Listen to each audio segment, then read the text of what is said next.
Boa noite. Dá para ouvir atrás, né? Fala um pouco baixo, então vou tentar. Maravilha. Fico muito feliz, né, de estar aqui com vocês. Já conheço algumas pessoas, né? Bom encontrá-los. Quando me falaram que podia escolher o tema, aí a gente fica mais apreensivo, né? Porque o que eu vou falar? Quando dá o direcionamento fica mais fácil. Mas como a gente estava preparando também para outro estudo, lá no lar de Paulo, sempre que o Daí vai lá no lar de Paulo e fala lar, e fica, está falando de Paulo, né? Lar de Maria. Então nós temos essa conexão do lar, de onde que eu frequento, onde que eu participo, aqui com vocês. E ouvindo vocês falarem aí da obra, nós também estamos em obra, né? E Deus vai abençoando nós todos nessa jornada, com certeza todos nós vamos chegar lá, mas precisamos. Hoje eu trouxe aqui um capítulo do estudo de Emmanuel, que está lá em Marcos, no capítulo 5, versículo 9, que vai falar o seguinte: e perguntava, qual o teu nome? Ele lhe disse, Legião é meu nome, porque somos muitos. Emmanuel vai intitular seu comentário de Legião do Mal. É interessante a gente, antes de entrar no texto em si, refletir sobre essa situação que o irmão passava, né?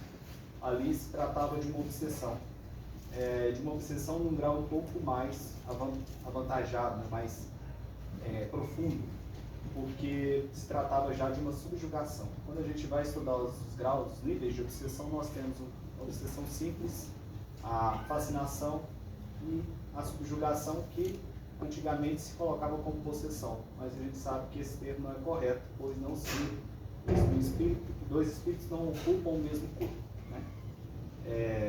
E a gente vai caminhar então por essas etapas, porque se existe essa obsessão é porque ainda somos imperfeitos. Assim como uma doença só surge com a imperfeição orgânica, né, como a deficiência do organismo, também a obsessão ela só surge com uma imperfeição moral. Então, quando nós nos desviamos da lei, em qualquer sentido, a consequência é abrir essa brecha para que haja ou não obsessão. Nos livros, no livro dos Espíritos, nos é colocado quando se pergunta se os Espíritos têm influência sobre nós. E eles respondem para nós que sim, e muitas das vezes eles que nos conduzem. Olha só como isso é sério. E mesmo que não sejamos médios, que não tenhamos uma clara evidência, uma clara audiência, nós também somos conduzidos. E o que estamos, então, essa fica uma pergunta que a gente vai buscar responder cada um no seu íntimo: por que estamos sendo, então, guiados? Né? Quem tem nos conduzido? Os bons espíritos, os amigos de luz, que com certeza estão aqui e sempre estão conosco, nossos anjos protetores, ou aqueles que, ainda por ignorância, são alimentados pelos nossos maus hábitos, né? Pela nossa ainda nossa fraqueza moral, né? De nos deixar levar por situações de egoísmo ou de orgulho, né? Que são as chagas da humanidade. Então, isso fica a reflexão para todos nós, né? Quem está nos guiando nas nossas ações diariamente, nas nossas escolhas, naquilo que pensamos e nutrimos. Então, entrando mais na questão da obsessão, a obsessão simples, ela às vezes ela se torna até um pouco não tão incômoda assim, né? São apenas sugestões, mas as pessoas percebem, né? Nós mesmos às vezes vem o pensamento que isso não é meu, isso não está certo, não é assim que eu penso, não é assim que eu ajo, e a gente consegue então se desvencilhar, apesar do incômodo que incomoda. Quem é médium sabe, mas propriamente eu não sou tão ostensivo na mediunidade, mas a gente tem os relatos, né, que nos contam. A fascinação, já há uma certa crença do médium, né, uma ilusão maior naquilo que, e não só no médium, mas em todos nós, naquilo que ele faz. A ideia, brotam-se ideias fixas, né, ele sempre está certo, ele não aceita muitos comentários dos amigos. Ainda assim, há uma chance dele se desvencilhar. Na subjugação, já é um pouco mais profundo, né? Até mesmo, no caso aqui, fisicamente ele se sente refém daquele obsessor, ou daqueles obsessores, né, que vão o conduzir mais em todas as suas ações e fazer passar por situações de ridículo ou até de colocar em situações de perigo físico. Mas em todas essas, né, Kardec nos coloca que se a vontade do Espírito ela é superior, se ele buscar no seu íntimo se desvencilhar, ele conseguirá. E Jesus, como a gente sabe no Evangelho, trouxe várias curas desses endemoniados, né? Desses que estavam em processo de obsessão, de subjugação, como neste caso. E por que o Cristo conseguia, e muitos dos seus discípulos, não expulsar esses, então, obsessores? Isso é uma questão que Tadeu traz para nós no Boa Nova, no capítulo que eu sugiro todos depois buscarem, que chama A Luta contra o Mal. Tadeu, então, se vê um dia sem o mestre havia saído com outros 2 discípulos, e chega uma pessoa, né, levam para ele uma pessoa que estava passando por essa situação, né, de obsessão. E ele não consegue. E essa pessoa passa, então, 1 dia e meio até que o mestre retorna e ele consegue expulsar esse obsessor, né, ou fazer com que essa pessoa melhore, sentisse algum alívio. E Tadeu, então, fica naqueles questionamentos, mas por que, né, eu não consegui, e o Cristo consegue, e por que existem essas situações? Então, no momento, ele consegue uma conversa com o Cristo. E o Cristo, a primeira pergunta que ele faz, eu acho que todos nós devemos fazer, qual que é o objetivo nosso, né, aqui na Terra e com os conhecimentos que já temos.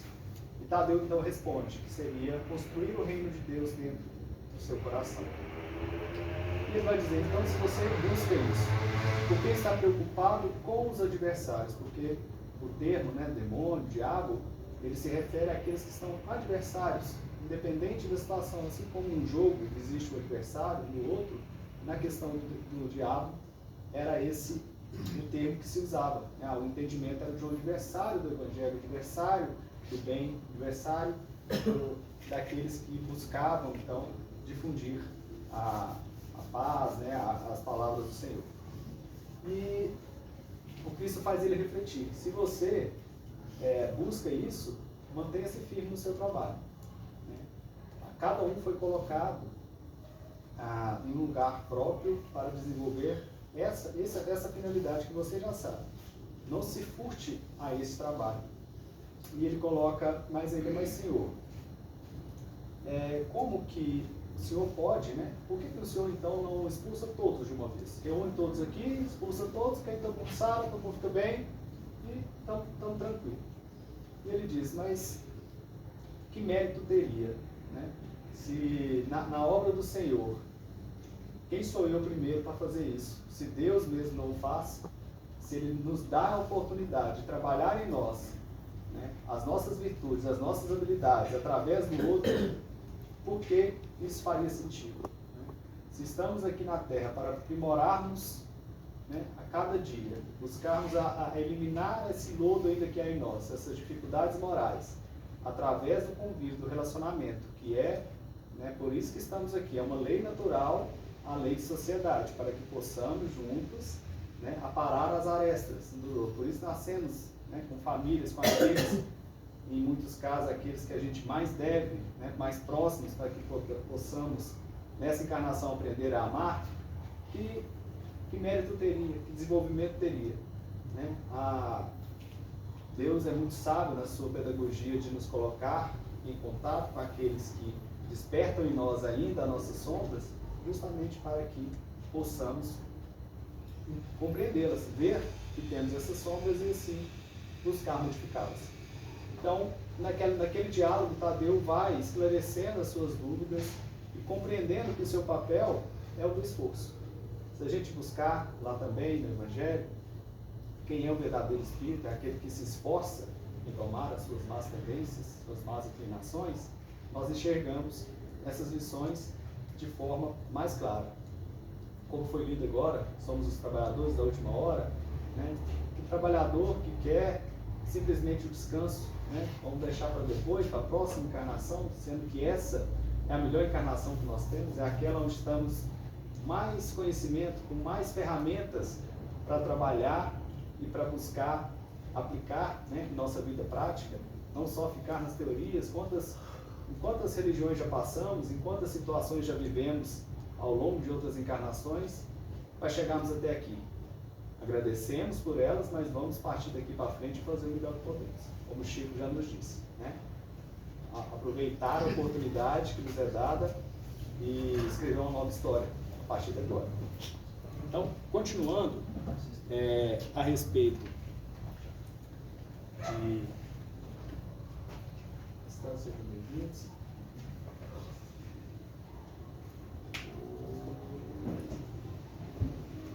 Emmanuel então vai trazer para nós que essa legião do mal, nos deparamos diariamente com muitas situações em que há muito mal, muito mais o mal do que o bem, né? Naquela época do Cristo era assim e até hoje, porque ainda nos encontramos num planeta de provas e expiações.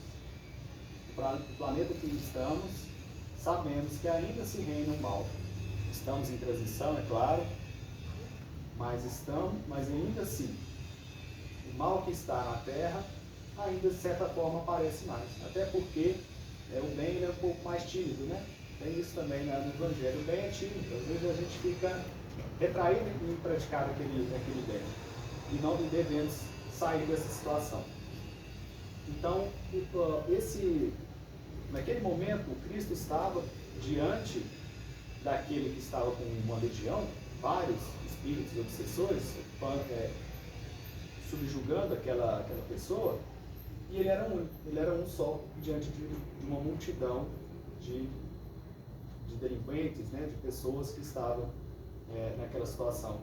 Mas um bem que o Cristo fez ali, e o Cristo não os tratava como adversários, mas como disse aqui para Tadeu, eles são ignorantes, ignoram as leis divinas, por ignorá-las, cometem o mal. Ele disse isso também para Pedro, que disse na vez que Pedro ia negar Jesus, ele disse, olha, vocês são mais ignorantes do que perversos, né?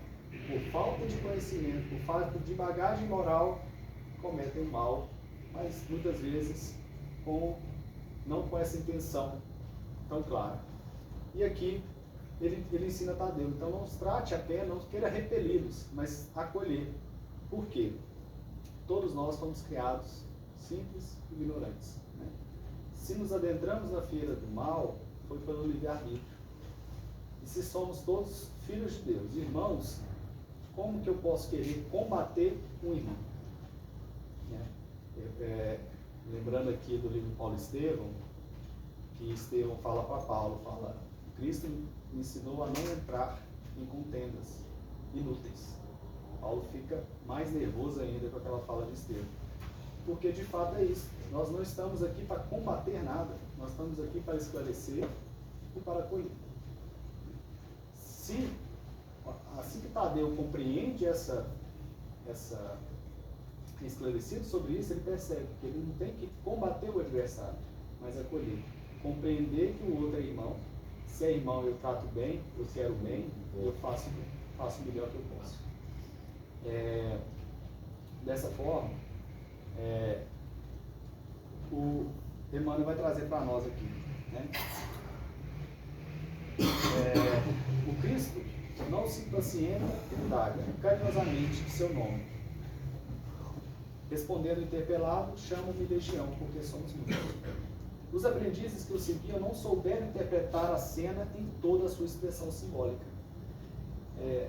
Mais uma vez, pessoal, vamos refletir, porque principalmente quem participa de reunião mediúnica vai compreender, mas todos nós podemos entender.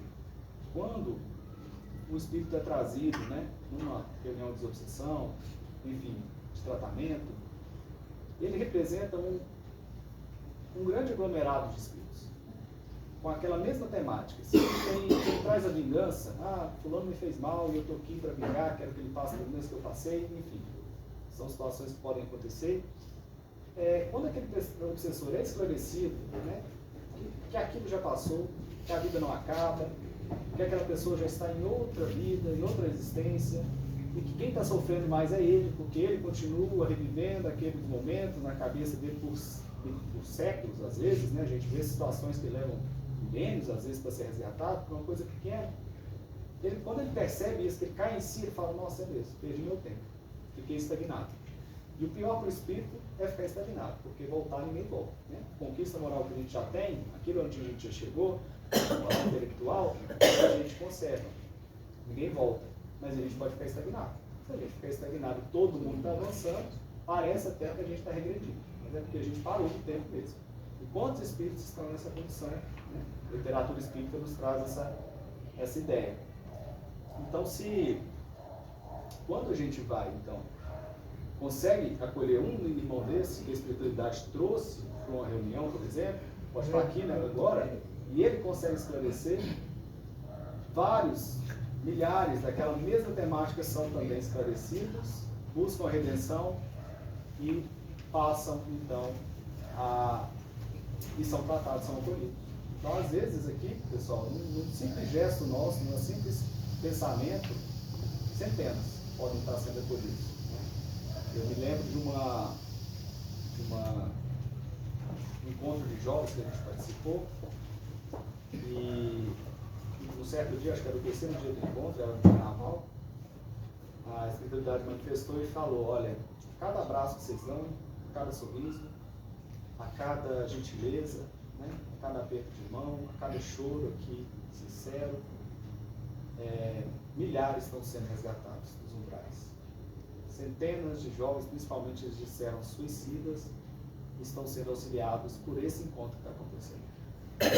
Então, às vezes a gente pensa, nossa, eu vou lá assistir uma palestra, eu vou participar de um trabalho de caridade. E às vezes a gente pensa, mas vai ser só uma visita que eu vou fazer, é só uma cesta que eu vou entregar. Mas ali, gente, pode ser que centenas estão sendo acolhidos, centenas estão sendo auxiliados. Então, não nos furtemos a prática do bem. Porque não fazer o mal não basta. A gente é ensinado que é preciso fazer o bem. Né?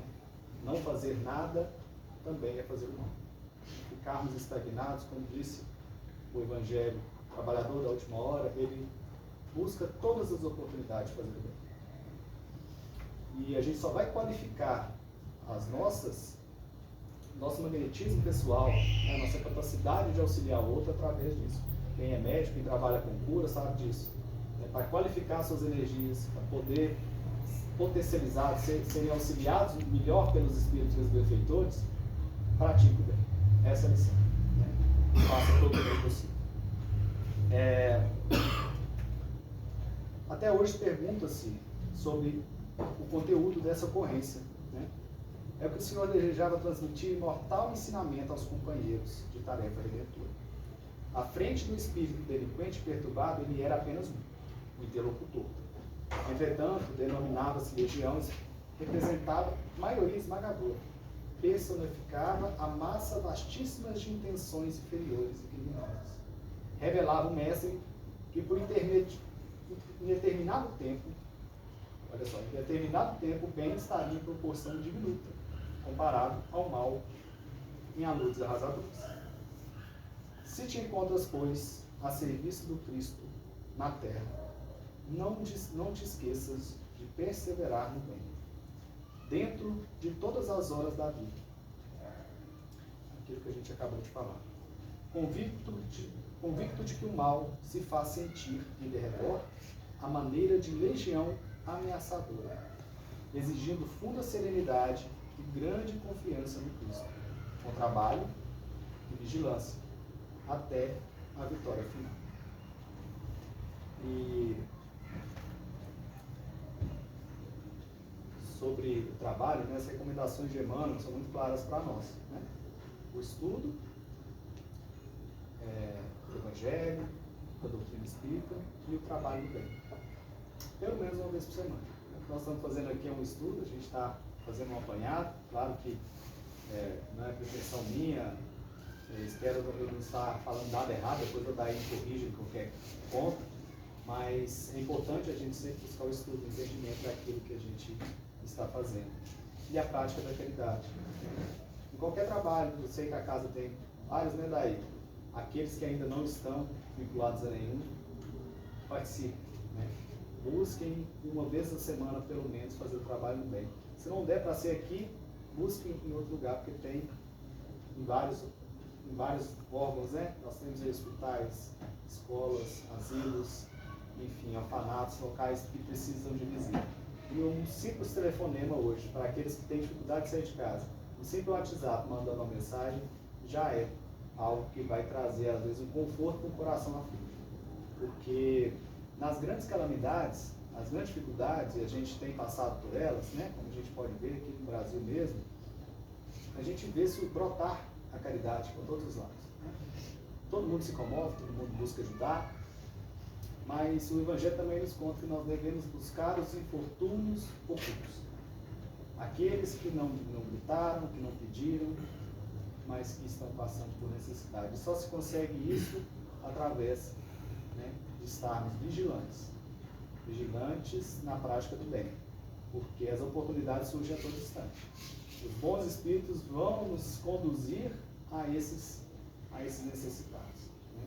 Então nós temos que ter esses ouvidos espirituais de ouvir, esses olhos espirituais de ver e encontrar, através dessa prática diária, né? Eu falo de semanal, mas é diária do bem, a força que vai realmente burilar no nosso íntimo e construir esse reino de Deus, porque, como Jesus esclareceu lá atrás, apesar de nós precisarmos ainda das obras exteriores, a principal obra é no coração.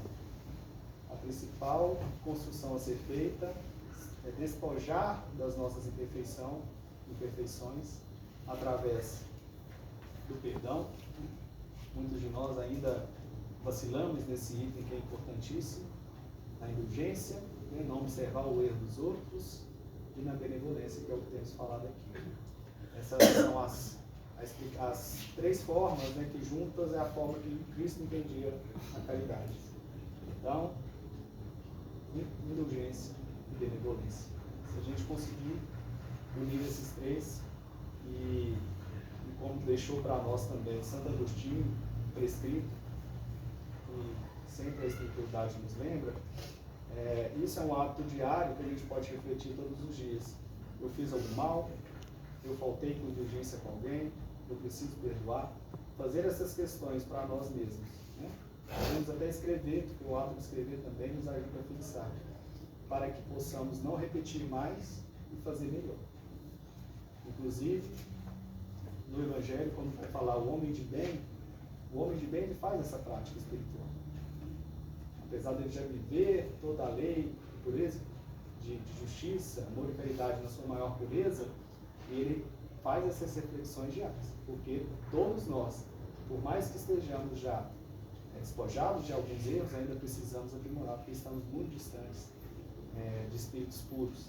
Todos nós aqui ainda, se estamos na Terra, é porque temos imperfeições, temos obra a ser feita dentro de nós.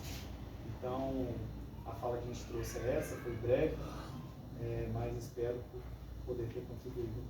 Muito obrigado.